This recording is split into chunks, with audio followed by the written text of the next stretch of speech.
우리 알다시피 사도 바울은 결혼은 하지 않았어요. 독신으로 지냈지만은 사도 바울에게도 친아들처럼 사랑하는 사람이 있었습니다. 그 사람이 누군가 하면 바로 디모데였어요. 디모데. 자, 얼마나 사도 바울이 디모데를 사랑했는가. 그것은 이렇게 디모데에게 보낸 편지를 보면 그 따뜻한 마음이 잘 드러납니다. 자, 여기 한번 화면을 한번 보세요. 자, 여기 보면 우리가 좀 이렇게 성경에서 드러난 사도 바울은 좀 강직하고 그런 이미지도 있잖아요. 그죠? 근데 여기 유독 디모데를 대할 때는 굉장히 사랑하는 마음이 넘칩니다. 자, 여기 보면 먼저 디모데전서 1장 2절입니다.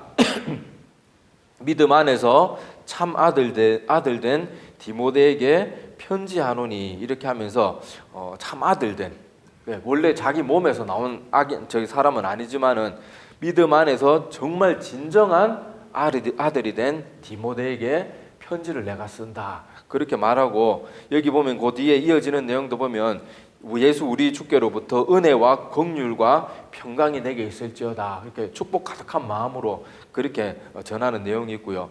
여기 그 다음에 디모데전서 1장 18절에도 보면 아들 디모데야, 그냥 디모데야도 아니고 아들 디모데야, 이렇게 말하면서 또 굉장히 친근함을 표현합니다. 자, 그리고 디모데후서 1장 2절에도 보면 사랑하는 아들 디모데에게 편지하노니, 이렇게 말하면서 계속 유독 디모데는 정말로 사도 바울이 정말 사랑했던 사람 중에 한 명입니다. 자, 그런데 오늘 이 디모데에게 사도 바울이 오늘 우리 아까 읽은 본문 말씀에 보면 첫 번째로 권하면서 그렇게 주는 말이 있어요. 자, 디모데는 사도 바울이 이렇게 주로 이방 지역 여기저기 세계 곳곳을 다니면서 복음을 전하는 선교자의 사명을 강하게 받은 사람이고, 디모데는 주로 성경에 나타난 모습들을 보면 사도 바울처럼 전 세계를 떠돌면서 그렇게 복음을 막 전하는 그런 사명이기보다는 교회를 잘 다스리고 교회를 이렇게 목회하는 그런 쪽에 은사를 받은 사람이고 그런 쪽에 사명을 받은 사람인 것 같습니다. 자, 그런데 이렇게 아들과 같이 아꼈던 그 디모데에게 편지를 쓰면서 오늘 디모데전서 2장 1절에 보면 내가 첫 번째로 권한다. 여기 내가 첫째로 권한다. 여기 첫째는 첫 번째 느낌보다는 정말 중요하게 권한다는 그런 의미가 있겠죠. 첫째로 권하노니 하면서 뭐라고 말하는가 하면 모든 사람을 위해서 기도하래요. 기도하는데 그러면서 2장 2절에 보면 뭐라고 말하는가 하면 모든 사람들, 그 중에서도 임금들과 높은 지위에 있는 모든 사람, 이걸 특별히 강조하고 있어요. 그렇게 하면서 이렇게 하는 이유가 우리가 모든 경건함과 단정함으로 고요 평안한 생활을 하게 하려 함이라, 이렇게 하면서 권면을 주는데, 여러분 사도 바울이 이렇게 사랑하는, 누구보다도 사랑했던 그 아들과 같은 디모데에게 제일 첫 번째로 권하는 내용이라 그러면 우리가 상식적으로 생각해도 중요하겠어요? 안 중요하겠어요? 중요하겠죠. 근데 단지 우리 느낌에 좀 이해가 안 될 뿐이에요. 그죠? 우리가 정말 사랑하는 아들 같은 디모데면 야, 밥 잘 챙겨 먹어라, 꼭 좋은 여자 만나서 결혼해라, 돈도 잘 벌어야 된다, 내 기도 많이 해줄게 이런 내용이 나와야 되는데, 우리 일반인이 생각하는 거하고 성령 충만했던 사도 바울이 중요하게 생각하는 건 차원이 틀리기 때문에 그래요. 그래서 우리가 이거 이상하게 느껴질 뿐이지, 중요한 건 사도 바울이 너무너무 사랑했던 그 아들과 같은 디모데에게 첫 번째로 권한 것이니까 그만큼 중요하다는 거예요. 중요하다는 거. 자, 그런데 그 중요한 내용이 바로 이 내용이란 말이에요. 모든 사람을, 너 밥 잘 챙겨 먹고 너 건강해야 되고 너 잘 복받고 잘 살아야 된다, 이게 아니고 모든 사람을 위해서 기도해야 되는데, 특히도 그 중에 누구? 임금들, 높은 지위에 있는, 한마디로 다 뭉뚱그려서 말하면 위정자들을 위해서 특별히 기도를 하래요. 그리고 위정자들 중에 착한 사람, 이런 사람, 그런 사람들만 위해서 기도하라는 게 아니고 높은 지위에 있는 모든 사람을 위해서 기도하래요. 이게 사도 바울이 그렇게 아들과 같은 디모데에게 제일 첫째로 권한다, 이렇게 중요성을 강조하면서까지 전해줬던 말이 이 말인데, 자, 여기까지 들으면 사도 바울이 그 정도 말할 수 있지, 이렇게 생각할 수 있는데, 우리가 사도 바울이 이 편지를 썼던 그 시대 속으로 들어가 보면요, 사도 바울이 이 말은 제정신이 아니에요. 왜냐하면 여러분 이때 사도행전이 기록되고 사도 바울이 이렇게 행동했던 그때 상황을 한번 생각해 봅시다. 그때 당시 여기 성경에 나오는 것처럼 임금들과 높은 지위에 있는 자들은 주로 누구였어요? 로마의 가이사 황제. 맨날 황제 숭배 안 하면 사람 잡아 죽이고. 특히나 유대인들, 기독교인들 너무너무 싫어했어요. 왜냐하면 다른 사람들은, 다른 종교에 빠져있던 사람들은 위협하면은 황제 숭배 다 했거든요. 근데 유독 말 안 듣는 게 누구예요? 유대인들하고. 기독교인들은 절대 뭐 목숨을 잃으면 잃었지 절대 경배 안 하거든요. 그게 너무너무 싫어했습니다. 제가 저번에도 한번 말씀을 드렸지만요. 로마인들은요. 그때 당시 유대인들도 하나님, 여호와 하나님만 섬겼기 때문에 황제 숭배를 하지 않으니까 얼마나 핍박을 많이 했는지 몰라요. 제가 전에 말씀드렸잖아요. 유월절, 한 번의 유월절에는 요세푸스라는 역사자의 기록에 남아있어요. 3,000명이나 유월절에 하나님 앞에 제사 드리기 위해서 모인 그 흩어져 있던 유대인들 모였는데 3,000명을 그 자리에서 학살을 했습니다. 그때 묘사를 보면 유대인들을 짐승처럼 잡아주겠다고 나와요. 얼마나 비참하게 죽였습니까? 그리고 3,000명은 뭐 이거 장난이고요. 그 다음 유월절에는 2만 명을, 여러분 사람 2만 명이면 우리 김천 시내 인구가 7만이 안 돼요. 3분의 1을 다 잡아 죽이는 거예요. 그렇게 잔인하게 핍박하고 못 살게 굴고, 또 그리스도인들은 어떻게 했어요? 여러분 알다시피 로마 시대 그 로마 병정들이나 뭐 로마 그런 사람들이 기독교인들 핍박할 때는요. 여기 우리 지금 어린 친구들이 자꾸 제가 다 묘사를 못 하겠어요. 어른들 말씀 좀 설명을 드리겠는데 차마 입에 담을 수도 없고 인간이 상상할 수도 없는 방법으로 잔인하게 고문하고 괴롭히다가 죽였습니다. 심지어 어린 소년들, 그 어린 소년들을 원형 경기장에 던져 넣어놓고는 며칠씩 사자 굶겨가지고 산채로 그 어린 영혼들을 뜯어먹는 거 보면서 좋아하고 박수치고 기뻐했던 게 로마인들이에요. 그런데 사도 바울이 지금 뭘 위해서 기도하래요? 그런 인간들을 위해서 기도하래요. 그런 개 돼지만도 못한 그런 심성을 가진 임금들과 높은 지위에 있는 착한 사람들 아니고 모든 사람을 위해서 기도하래요. 우리가 성경을 조금 알고 그 시대로 들어가 보면요. 사도 바울의 이 말이 도저히 납득이 안 되는 말이에요. 우리가 만약에 그 시대 이 말을 들었으면 야, 사도 바울이 복음 많이 전하고 막 돌에 맞아가지고 몇 번 죽다 살아나고 그러더니 머리가 이상해졌나 보다. 그렇게 생각할 수밖에 없는 상황이에요. 우리로 말하면요. 일제시대 때 6.25 때 공산당들이 와서 얼마나 우리 기독교인들 많이 죽이고 학살했습니까? 그 사람들을 위해서 기도하라는 거예요. 일제시대 때 신사참배 안 한다고 우리 괴롭히고 주기철 목사님 같은 분들 그렇게 고문하는 그 일본 순사들 위해서 기도하라는 거예요. 이게 말이 돼요? 그런데 하라는 거예요. 그리고 첫째로 원하노니 이렇게 하라는 거예요. 자, 여기 보면 아까도 말했다시피 우리가 생각하기에 이 시대에 와서 만약에 사도 바울이 저렇게 말하면 사도 바울이 정상이 아니라고 생각될 거예요. 그런데 이 사도 바울의 말이 정상으로 느껴지지 않는 이유는 사도 바울이 잘못 말하는 게 아니에요. 우리의 마음이 잘못되어 있기 때문에 그래요. 자, 우리가 말로는 성경 사랑합니다. 주님 사랑합니다. 주님은 제 마음의 주인이십니다. 말은 그렇게 하는데 성경을 평소에 가까이 하지 않으니까 주님의 말씀이 떠오르지 않아요.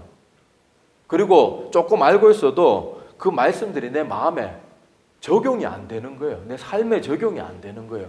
그러다가 보니까 사도 바울의 이런 가르침들이 이해가 안 되고 낯설게 느껴지고 심지어 분노가 막 느껴질 정도로 내 마음에 안 맞는 거예요. 그런데 사도 바울은 지금 지극히 성령 충만함으로 가르치고 있는 거예요.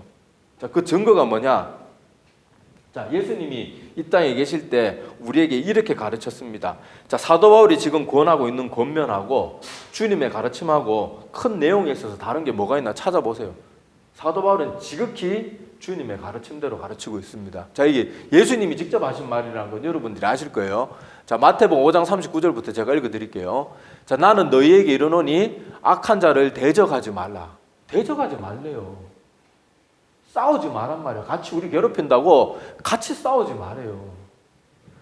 자, 누구든지 내 오른뺨을 치거든 왼편도 돌려대며 또 너를 고발하여 속옷을 가지고자 하는 자에게 겉옷까지도 가지게 하며, 제가 전에 말씀드렸지만은 이때 당시 겉옷은요 지금처럼 1, 2만 원 주면 살 수 있는 게 아니에요.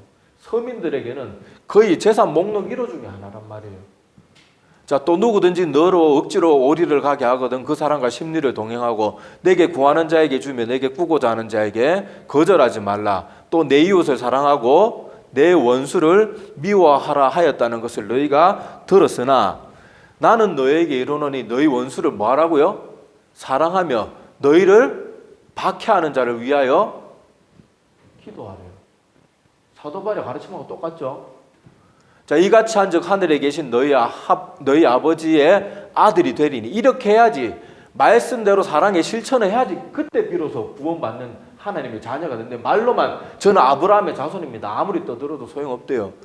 자, 이렇게 하면 원수를 사랑하고 너희를 박해하는 자들을 위해서까지 기도하는 그 정도 믿음이 돼야 너희는 하늘에 계신 아버지의 아들이 그때 비로소 된다는 거예요. 자, 이는 하나님이 그 해를 악인과 선인에게 비추시며 비를 의로운 자와 불의한 자에게 내려주심이라. 너희가 너희를 사랑하는 자를 사랑하면 무슨 상이 있으리요? 세리도 이와 같이 아니하느냐. 여기 세리는 죄인의 대표격이죠. 또 너희가 너희 형제들에게만 무난하면 남보다 더하는 것이 무엇이냐? 이방인들도 이같이 하지 아니하느냐? 그러므로 하늘에 계신 너희 아버지의 온전하신가 같이 너희도 온전하라. 이게 주님의 가르침이에요. 그러니까 사도 바울이 한 말은 제정신 나간 게 말이 아니고 사도 바울은 성령 충만하니까 세상의 분위기에 휩쓸리지 않고 오직 성령이 가르치는 대로만 가르치는 능력이 생긴 거예요. 우리가 이 말이 이해가 안 되고 어떻게 그때 당시 로마 황제, 로마 병사들 그 잔인하고 악독한 놈들을 위해서 기도하라는 거 말이 되냐? 우리가 깨닫지 못하기 때문에 그게 그렇게 느껴질 뿐이란 말이에요. 오히려 사도 바울은 정말 중요한 게 뭔지를 알았어요. 그리고 그렇게 기도하며 살아야지 가장 사랑하는 아들 디모데가 하나님 아버지의 아들이 되는 구원의 특권을 누릴 수 있으니까 사도 바울이 제일 중요하게 여기고 제일 먼저 가르치는 거예요. 근데 우리는 조금만 우리하고 마음에 안 맞으면 막 죽도록 미워합니다. 죽도록 미워해요. 화를 내고. 자, 그리고 오늘 사도 바울이 이렇게 기도를 가르치면서 자, 타당한 이유까지 대고 있잖아요. 여기 말씀해 보면 우리가 이렇게 높은 지위, 임금들과 높은 지위에 있는 자들을 위해서 기도해야지 뭐를 할 수 있어요? 우리의 신앙생활이 경건하고 단정함으로 고요하고 평안한 생활을 할 수 있게 된다는 거. 우리가 이런 자들을 위해서 기도해야지. 그렇다고 여기서 이런 자들을 위해서 기도하라는 것이 악행을 계속 거듭하는데 악행을 계속해도 잘 먹고 잘 살게 해주세요 이렇게 기도하라는 말이 아니잖아요. 저 사람들이 정말 하나님의 기뻐하시는 뜻이 무엇인지 저 사람들도 구원받아야 될 거 아니에요. 저 사람들이 구원을 위해서도 기도해야 되고 저 사람들이 그 위정자의 자리에 앉아가지고 정말 나라를 사랑하고 백성을 사랑하는 마음으로 정의롭게 다스릴 수 있도록 그렇게 기도하라는 말 아니겠어요? 그렇게 기도하면 결국 그 유익은 우리가 누린단 말이에요. 지금 이스라엘 사람들 그리고 초대교회 성도들이 그 로마 황제나 이런 로마 병정들로부터 그리고 또 이방 지역에서도 복음 전한다고 얼마나 핍박을 많이 당했어요. 그런데 만약에 정치하는 자들이 불법이 아닌 일들은 지켜주고 불법인 일들만 정확하게 징벌을 하고 그런다 그러면 이렇게 고통당하면서 복음 전할 필요가 없잖아요. 나라가 바로 서고 정치하는 사람들이 바르게 하면 오히려 우리 그리스도인들은 유익이란 말이에요. 그걸 위해서 기도하라는 게 그것도 떠나서 저 사람들도 구원받아야 되는 하나님의 백성들이니까 기도하라는 거예요. 자, 그래서 우리나라를 한번 기억해 보면요. 나라가 엉망진창이 된 우리나라에 뭐 여러 번 있었잖아요. 옛날부터 뭐 여러 번 있었고 근대에 와서도 우리나라 일제치하를 겪었죠. 6.25 전쟁 겪었죠. 그때마다 가장 고통당했던 게 누굽니까? 그리스도인들이잖아요. 나라의 통치가 바로 안 서면 항상 가장 먼저 고난당하는 건 그리스도인들이에요. 왜냐하면 세상은 아직 예수님 이 땅에 다시 오기 전까지는 공중 권세 잡은 자들 그러니까 어둠의 세력들이 아직도 힘을 막강하게 발휘하고 있기 때문에 그래서 우리가 저렇게 기도해야 되는 것입니다. 그래서 키프리안이라는 사람이 이런 말을 했어요. 자, 우리가 맨날 성경 말씀만 하면 사람들이 감동을 안 받고 꼭 유명한 사람이 말했다 그래야 감동을 받는데 키프리안이라는 사람은 누군가 하면 우리 잘 아는 성 어거스틴에게 큰 영향력을 미쳤던 과거의 유명한 사람이에요. 자, 그 사람이 하나님의 선하심과 자비하심을 설명하면서 이렇게 말했습니다. 이 사람도 이 글만 보면 이 사람이 말을 잘한 것 같은데 아까 방금 우리가 예수님의 가르침을 읽어봤잖아요. 그냥 그 말 그대로 옮겨놓은 거예요. 자, 한번 읽어봅시다. 자, 우리가 단지 우리들만을 소중히 여기고 우리끼리만 자비를 베푼다면 그것은 놀라운 일이 아니지만 세리나 이교도들이 하는 것 이상으로 선으로 악을 이기고 하나님께서 관용을 베푸신 것 같이 관용을 베풀고 원수조차도 사랑하며 주님께서 권고하신 대로 핍박하는 자의 구원을 위해서 기도한다면 우리는 온전하게 될 것이다. 하나님께서는 변함없이 태양을 떠오르게 하시며 비를 내리셔서 씨앗들을 기르시고 이러한 모든 선하심을 그의 백성들에게 보이실 뿐만 아니라 이방인들에게도 그렇게 하신다. 만일 누가 스스로 하나님의 아들이라고 고백한다면 그 사람은 아버지를 본받아야 함이 마땅하지 않은가. 근데 사실 이 내용 주님 가르친 거 똑같이 풀어서 말한 것 뿐이잖아요. 근데 뭐 이것만 보면 대단히 말 잘한 것 같은데 이 사람은 말을 잘하는 게 아니고 성경대로 풀어서 말해주니까 이 사람이 잘하고 있는 거예요. 그리고 성 어거스틴 같이 위대한 사람들에게 좋은 영향력을 미치기도 하고. 자, 여기서도 보면 알 수 있지만은요, 이렇게 우리가 원수까지도 사랑하고 우리 핍박하는 자들을 위해서까지도 하나님께서는 그들을 위해서 기도하라 그러고 또 하나님은 이 땅에 사는 동안 우리에게 똑같은 혜택을 주신대. 악인이나 선인이나. 그런데 우리가 뭔데 이렇게 하냐는 거예요. 제가 이번에 선거를 치르면서 그리고 선거가 다가오면서 우리나라 특히 한국 교회를 유심히 보게 되었어요. 그런데 뭐가 보였을 것 같습니까? 완전히 사단에게 놀아나는 한국 교회가 보이고 한국 백성들이 보여요. 사단은요, 어차피 혼란을 좋아하고 사람들 마음 가운데 미움과 분열, 분노와 원한 심어주는 걸 너무너무 좋아합니다.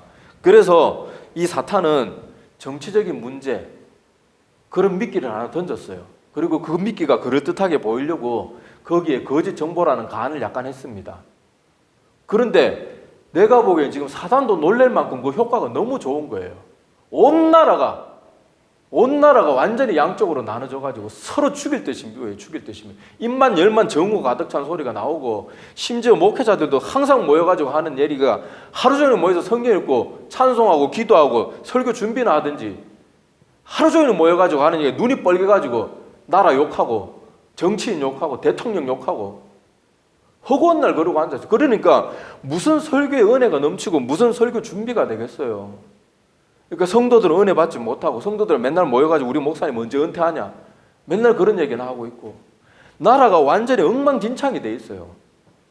사단은 그냥 작은 미끼 하나 던졌을 뿐인데 여러분 물고기 잡는 게 쉬워요 안 쉬워요? 낚싯대 들이고 몇 시간씩 기다려야 되는데 지금 한국은 어떤가 하면요 마치 양식장에 물고기의 주인이 와가지고 사료 뿌리면은 막 물고기 팔딱팔딱 모여가지고 막 지들끼리 미친 듯이 그거 먹기 위해서 싸우는 거 보잖아요.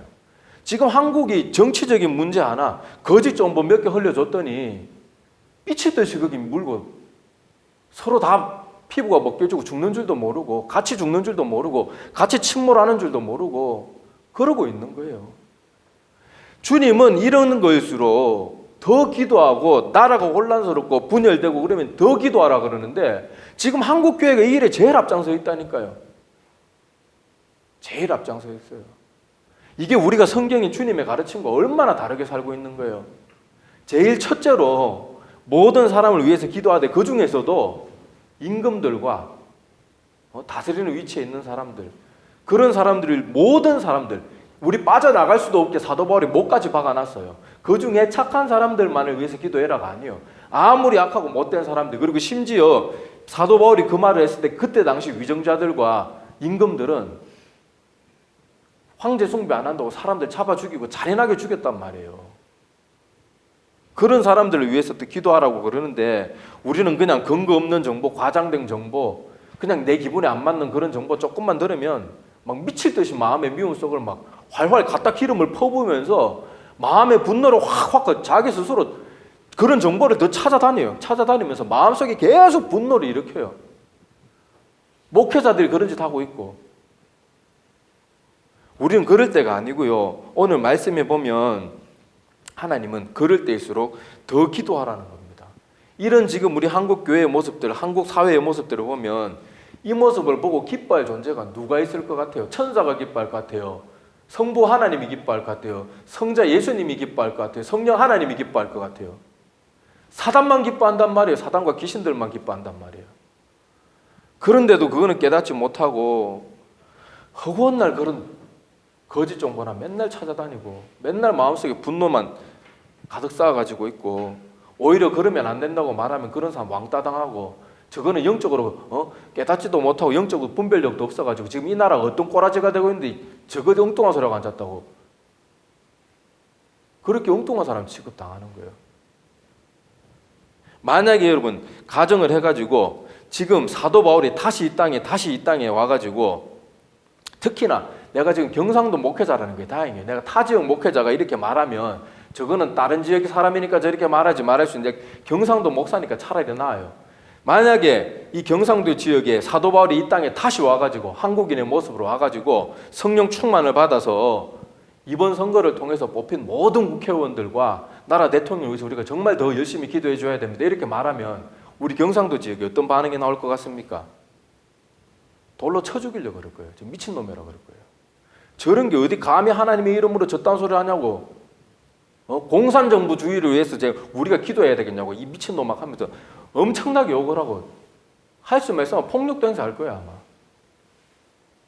근데 사도 바울이 뭘 잘못했냔 말이에요. 주님의 가르침대로 우리에게 가르쳐줬을 뿐인데, 지금 우리가 몸담고 있는 교회나 지금 이 사회가 예수님을 십자가에 못 박던 그 시대하고 뭐가 다릅니까? 자기들 기분에 조금만 틀리게 말하면 예수님도 십자가에 못 박아버리고 12 제자들도 맨날 괴롭히고 어떻게든 막 돌로 쳐 죽이려고 그러고, 심지어 사도 바울은 그렇게 복음 전했더니 도망 다니는 곳마다 쫓아와서 매질하고 돌로 쳐 죽이고, 그리고 실제로 사도 바울은 죽었다 살아났잖아요. 돌에 맞아가지고. 그러는 게 지금 우리 지금 이 한국, 지금 이 교회와 한국 상황과 예수님의 시대하고 뭐가 다르냔 말이에요. 지금 마음속에 그런 분노를 키워주는 것도 대부분의 교회, 특히 우리 경상도 더 심하고, 도대체 뭐가 다르냔 말이에요. 예수님의 때하고 지금 더하면 되지 덜하지가 않아요.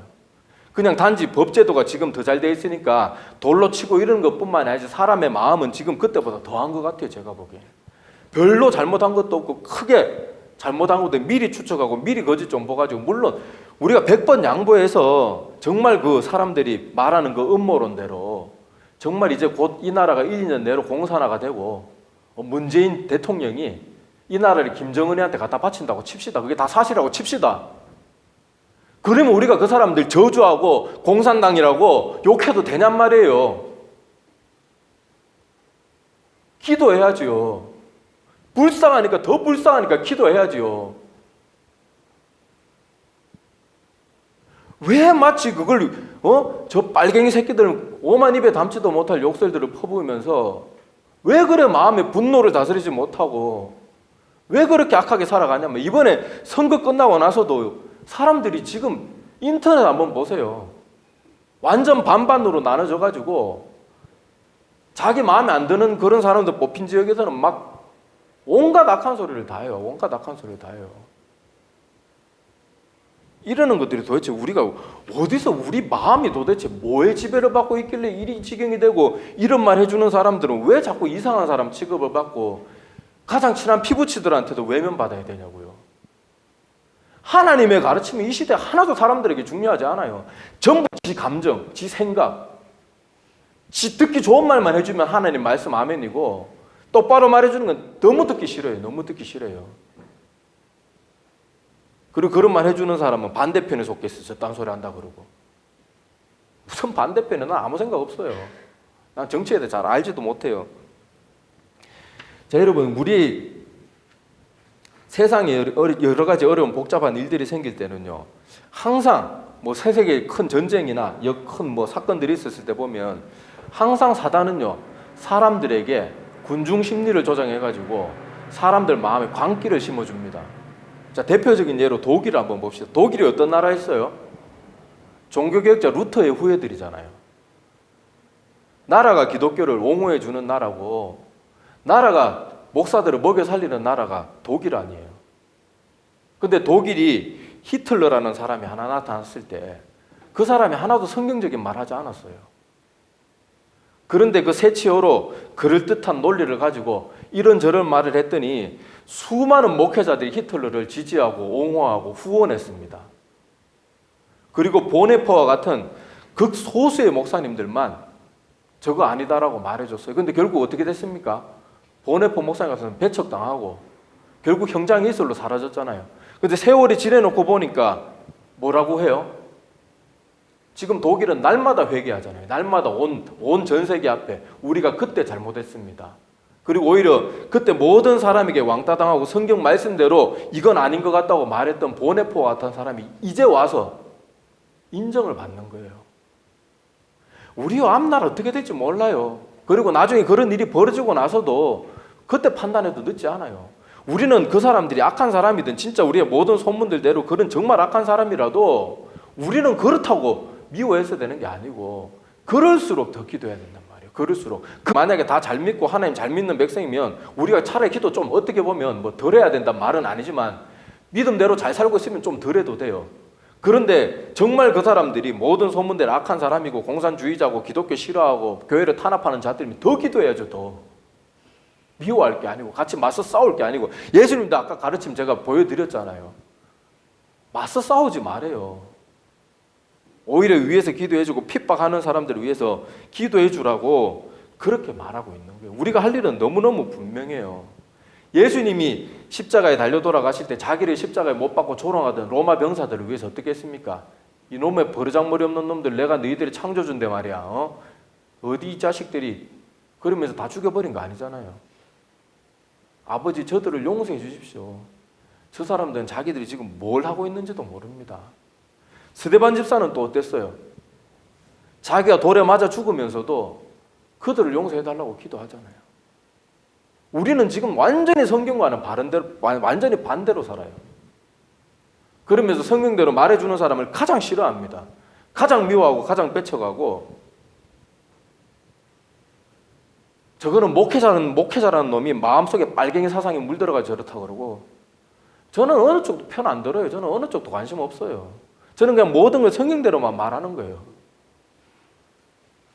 나를 미워하는 사람을 위해서도 기도하려고 애쓰려고 발버둥 쳤던 사람인데 제가 뭐하러 그거 뭐 정치인들 때문에 뭐 내가 빨갱이 집단에 속했다고 뭐 그 사람들을 위해서 뭐 내가 뭐하러 변호해 주나 그런 관심 없어요. 그냥 사람들의 마음이 자꾸 광기에 사로잡히는 것 같으니까. 그리고 성도들이 그런 건 내가 좀 이해를 하겠어요. 목회자들이 모여가지고 하는 말 들어보면요, 한국교회 소망이 안 느껴져요. 원로 목회자들, 큰 교회 수만 명 다니면 그런 목회자들이 모여가지고 한다는 얘기를 들어보면요,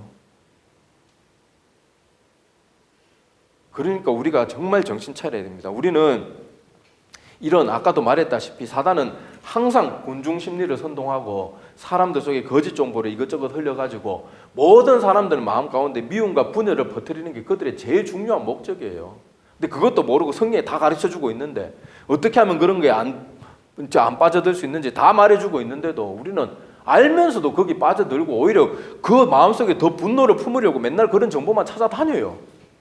요새는 또 얼마나 좋습니까? 스마트폰을 맨날 찾아볼 수 있고 서로 거짓 정보 주고받고 좋아하고 박수 욕하면서 좋아하고 미워하면서 좋아하고 이거는 여러분 사람이 머리가 미치지 않으면 이렇게 될 수가 없어요.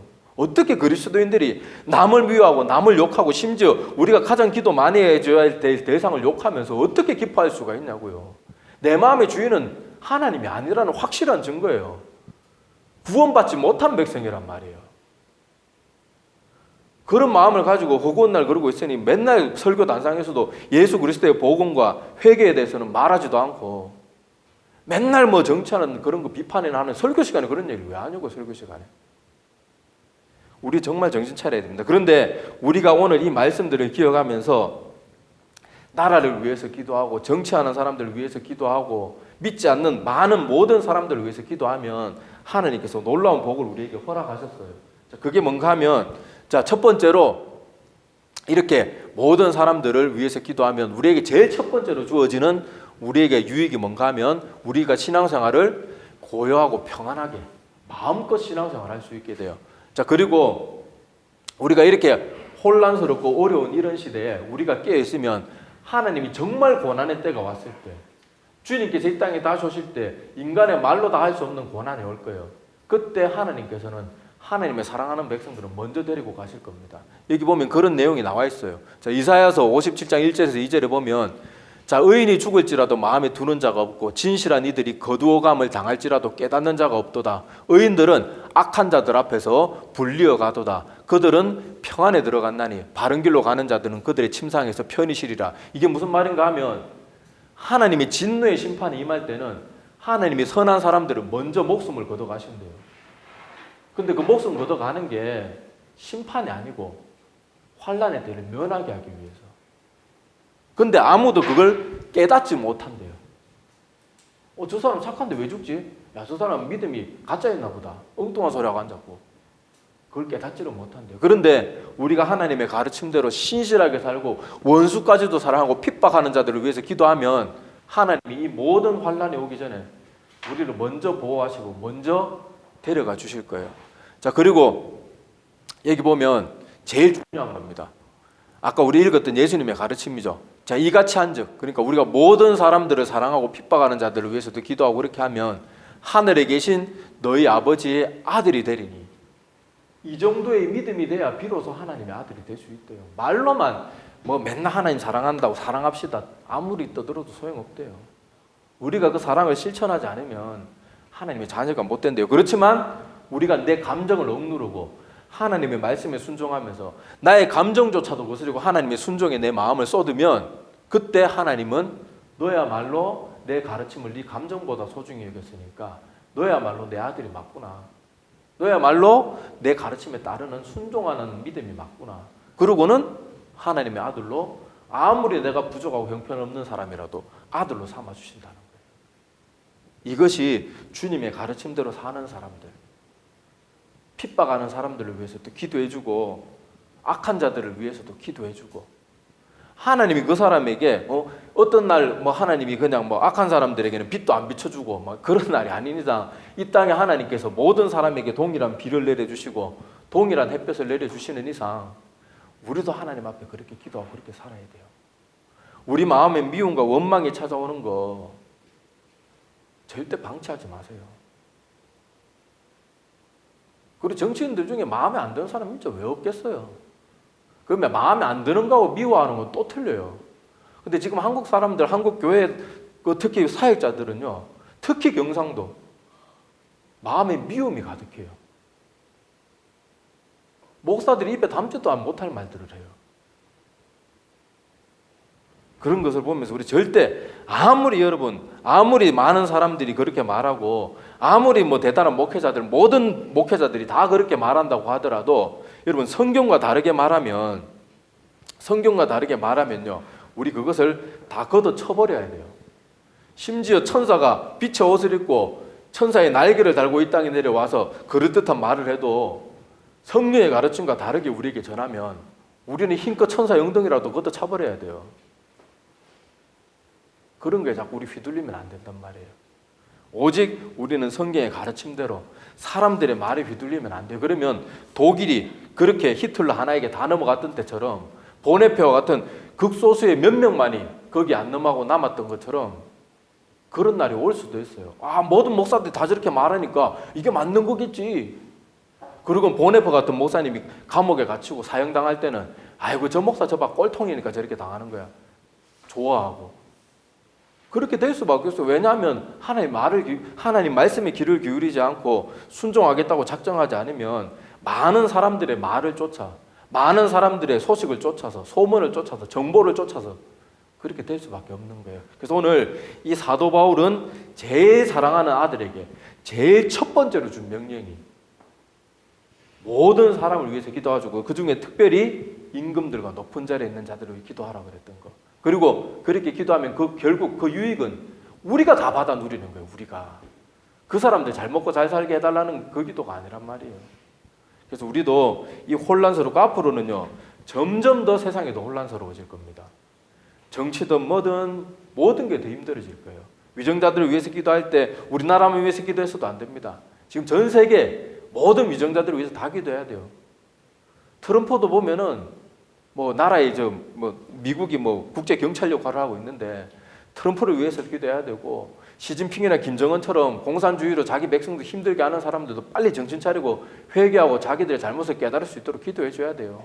그 모든 유익이 우리에게 있어요. 만약에 어느 날 김정은이 정신 빡 차리고 이거 잘못됐구나, 이제 남북 통일해서 우리 잘 먹고 잘 살자 이러면 얼마나 행복하겠어요. 얼마나 많은 북한의 영혼들이 구원받는 자리에 나올 수 있겠냔 말이에요. 근데 이 김정은이 지금 막 같이 욕하면 내 마음에 미움밖에 뭐 남는 거 없고 아무도 유익도 없단 말이에요. 그러니까 우리가 성경의 가르침대로 사는 것만이 제일 지혜로운 길이고 제일 좋은 길이에요. 그래서 오늘 특별히 지금 선거 치르고 또 이렇게 나라가 혼란스럽고 막 이런저런 막 이런 입에 담지도 못할 말들이 심지어 목회자들 입에서도 막 튀어나오고 이러는데, 이런 때 우리 정말 다른 거 사람들이 저렇게 말한다고 거기 관심 가지지 말고 성경의 말씀에만 귀를 기울이십시다. 예, 기도드릴게요.